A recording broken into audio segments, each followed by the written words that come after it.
மறுபடியும் கண்டறியப்பட்ட மர்ம நூலகம். மலைகளும் அடர்ந்த காடுகளும் சூழ்ந்த ஒரு சிறிய அமைதியான நகரில் பழைய கைவிடப்பட்ட நூலகம் ஒன்று இருந்தது. பல ஆண்டுகளாக அது பல்வேறு பேச்சுக்களும் நகர்கதைகளும் கூறப்பட்டது. ஒரு நாள் அலெக்ஸ் என்ற ஆர்வமுள்ள இளைஞர் நூலகத்தை ஆராய முடிவு செய்தார்.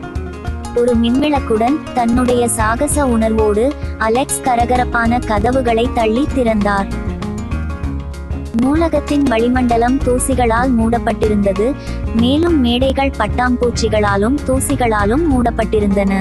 அலெக்ஸ் மங்கலமான வெளிச்சத்தில் நூலகத்தின் அடுக்குகளில் சுற்றி வந்தபோது ஒரு குறிப்பிட்ட புத்தகம் அவரது கவனத்தை ஈர்த்தது. அது பெரிய தோலால் மூடிய புத்தகமாக இருந்தது. அச்சு பக்கங்களில் தெரியாத புரியாத குறியீடுகள் இருந்தன. அலெக்ஸ் புத்தகத்தை திறந்தபோது ஒரு திடீர் காற்று நூலகத்தில் வீசியது. அவரின் மின்விளக்கை அணைத்தது. இருட்டில் பக்கங்களில் குறியீடுகள் மெதுவாக ஒளிர்ந்தன. அறையை ஒரு பயமுறுத்தும் ஒளியுடன் நிறைத்தன.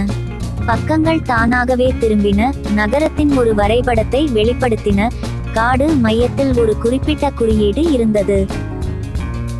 ஆர்வத்துடன் அலெக்ஸ் வரைபடத்தை பின்தொடர முடிவு செய்தார். பயணம் அவரை காட்டின் ஆழத்திற்கு கொண்டு சென்றது.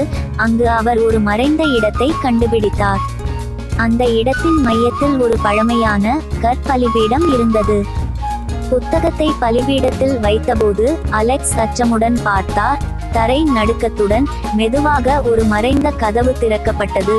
அது நிலத்தின் கீழே இறங்கும் படிகளை வெளிப்படுத்தியது. தன்னுடைய துணிச்சலை திரட்டிக்கொண்டு அலெக்ஸ் படிகளை இறங்கினார். பல வரலாற்று நாகரிகங்களின் பொக்கிஷங்களும் கலந்த ரகசிய அறை ஒன்றை கண்டுபிடித்தார். அவற்றில் ஒன்று ஒரு வெப்பமான அழைக்கும் ஒளியுடன் திகழும் கிறிஸ்டல். அலெக்ஸ் கிறிஸ்டலை தொடும்போது ஒரு குரல் அவரது மனதில் ஒலித்தது.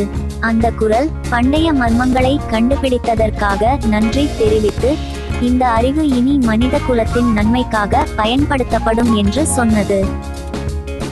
கிறிஸ்டலை கையில் வைத்துக்கொண்டு அலெக்ஸ் நகரத்திற்கு திரும்பினார். தனது சாகசத்தை மற்றும் புதிய அறிவை நகர்வாசிகளுடன் பகிர்ந்தார். நூலகம் ஒரு பயத்திற்குரிய இடமாக இல்லாமல் ஒரு அதிசயமும் கல்வியும் நிறைந்த இடமாக மாறியது.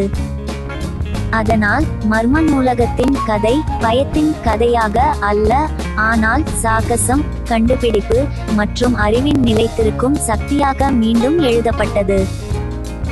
அலெக்ஸின் தைரியமான சாகசம் நகரின் மர்ம நூலகத்தை மாற்றி அதை ஒரு பயமுறுத்தும் கதையாக இல்லாமல் அறியும், கண்டறியும் மற்றும் பகிர்ந்து கொள்ளும் கதையாக மாற்றியது.